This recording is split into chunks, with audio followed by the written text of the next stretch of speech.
Welcome listeners to Off, Over 50 and Fired, Now What with Linda and Shelley. So we're going to continue our series on interviewing by doing an offshoot. But Linda, before we get going, let's give our listeners our wine recommendation, a red wine, which is a hearty Cabernet from the Frank family vineyards in Napa Valley. Cheers. Cheers. So what are we doing in our offshoot, Linda? So we're going to be focusing on some of those typical interview questions that you should always be prepared to answer in any interview. Shelley, why don't you start us off? What's the one typical question that you always get asked up front in the screening process? Okay, Lynn, one of the very first things they always seem to ask me is to really just kind of highlight my career and my experience. And what I found that has been really helpful for me is to talk about it succinctly, right? So don't go on, and you really talk about the progression, over your career and kind of from a depth and a breadth. And for me, depth is, adding more responsibilities over time. And then from a breadth perspective, it's about, not maybe just going from, say, U.S. to North America and then maybe to global. So expanding my breadth and my reach. And I think it's very important that you talked about being very succinct, because usually in the screening process, you don't have very much time. It's usually a quick 30-minute interview. They just want to get a sense, are you right for the role? Right. And what about you, Linda? So in the screening process, we're still talking about that. I would say the number 2 question that seems to be very frequently asked is, what are my salary expectations? Which is not easy to answer that early in the process. Right. So how do you respond? I typically give them a very broad range and indicate that it's really going to depend on the entire compensation package. And what else are they going to give me in addition to that base salary? Right. And also what I like to say is it's negotiable, because, you don't want that initial conversation. If you, give them your real, number, you don't want it to be a deal breaker. Right. And so, you want to make sure that you can at least have this conversation with you and they get a chance to get to know you. Right. And they can see what the fit is going to be, because if you're a fabulous candidate, there might be more wiggle room regarding the negotiation later on the salary. Right. And one of the third question that I typically get is, have you managed people? And if so, what's your leadership style? And, sometimes, for folks, if you haven't had, direct reports, then what you could really talk about is how you've been able to at least mentor them, and help build their skill set and their capability. And, that's one of the examples that I, in my last role, the one I got, let go from, basically it was, I didn't have any direct reports, but what I was directly responsible for was building their overall capability. Right. And you can emphasize your ability to manage people in another way, also by focusing on maybe a couple of projects or key tasks that you got accomplished by working within a matrix organization or collaboratively with other people in other functions and other groups, because you do have that dynamic that when you're working with a cross-functional team or a different group of people, that you still have to give instructions, you still have to mentor them, you have to make sure that they're on task and that you're completing what objective that you have, so you can demonstrate those managerial skills in that way. So another typical question that I usually get, which is number 4, is, where do you see yourself in 5 years? Very typical, especially from HR. I hate that question, Linda. It's so annoying to ask somebody who's over 50. I really want to, when somebody asks me that, I want to just basically say, am I still breathing? I really want to be breathing in 5 years.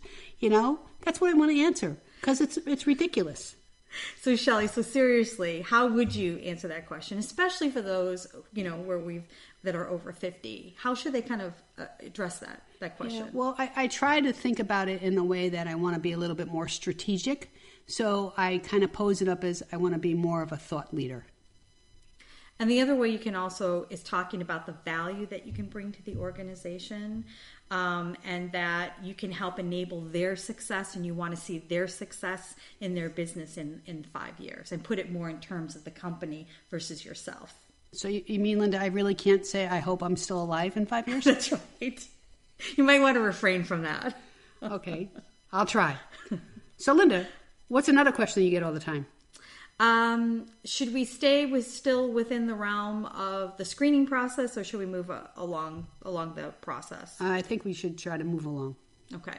So I think for question number 5 is, what is the biggest impact that you've had on an organization? Or sometimes they may ask it from a different, in a different way, which is, what's the biggest challenge that you've overcome and be able to succeed and be able to meet business objectives and or a request for task? Right. And for those types of questions, right, you should really try to think about reinforcing the whole STAR approach, which is just, thinking about your situation, your task, your actions, and your results. Absolutely. You want to show that you can really deliver results with that question. Number 6 on our list would be about management style. What is your management style?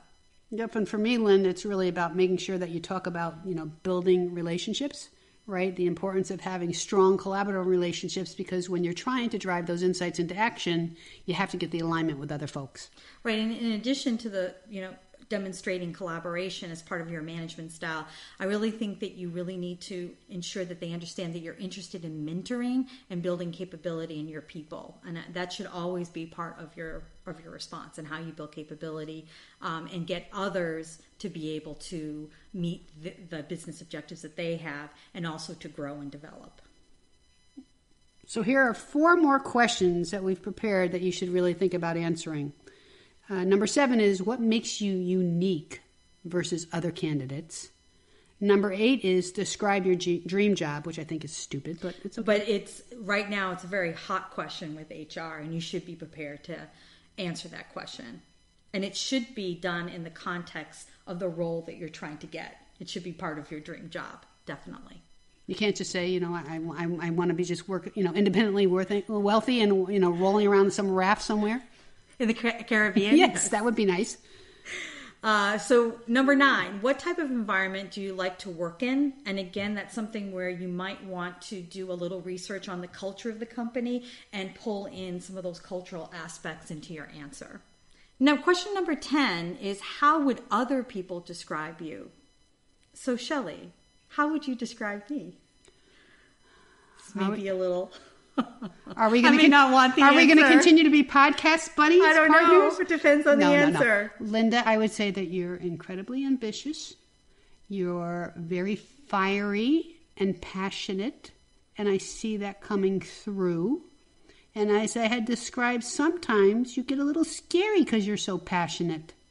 But I think you're driven, and driven is good. Everybody wants to drive, and you get the results that you want to achieve. How would you describe me, man? Okay, I was going to ask whether or not you wanted me to I or do. not. I'm curious. All right, so I'd have to say the number one thing is you're a people person. You're very focused on people, collaborating with people. I think you're great at getting the best out of people and working with people. So I'd say you're very people-oriented. Isn't that kind of like an oxymoron, since I'm a Shelley shut-in? It is. Isn't it weird how I really don't like going out, but when I'm at work, I am. I think I'm a little bit more of a people person than I am right here. I think you're incredible at connecting the dots and bringing things together for people in a very succinct way, in a very clear way. Just being kind. I'm being truthful. I think you do a fabulous job of doing that. Thanks, honey. That's why I love you. I love you too. In addition to these questions, that we've talked about, the 10 questions, one of the other things we also would like you to consider is have questions ready for your interviewer. So whether it's more about the role, the company. Or the culture. It could be about your peers and people who you'd be working with, or the senior management and their style. But you should always have a list of questions ready to go to ask them. Yep. And so we've covered, our 10 potential questions, which were based on our experience, as well as doing a little bit of research online, when we were looking at things that we really want to make sure we were always covering off and ready to answer.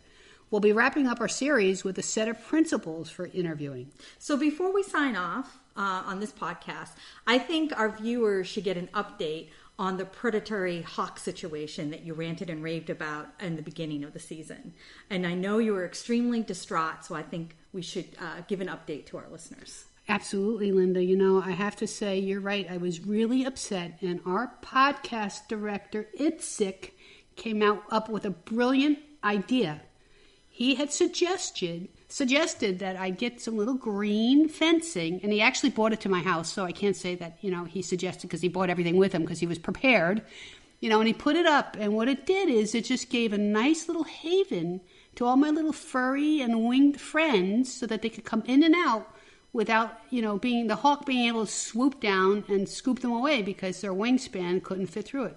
And the other thing is like the way he said to position it, so it kind of gave a little, not only that with the screening, but also the shrubbery was nearby and sort of the positioning of the actual feeder. Right, yeah, you're right. We moved the feeder as well so that they're just fully protected.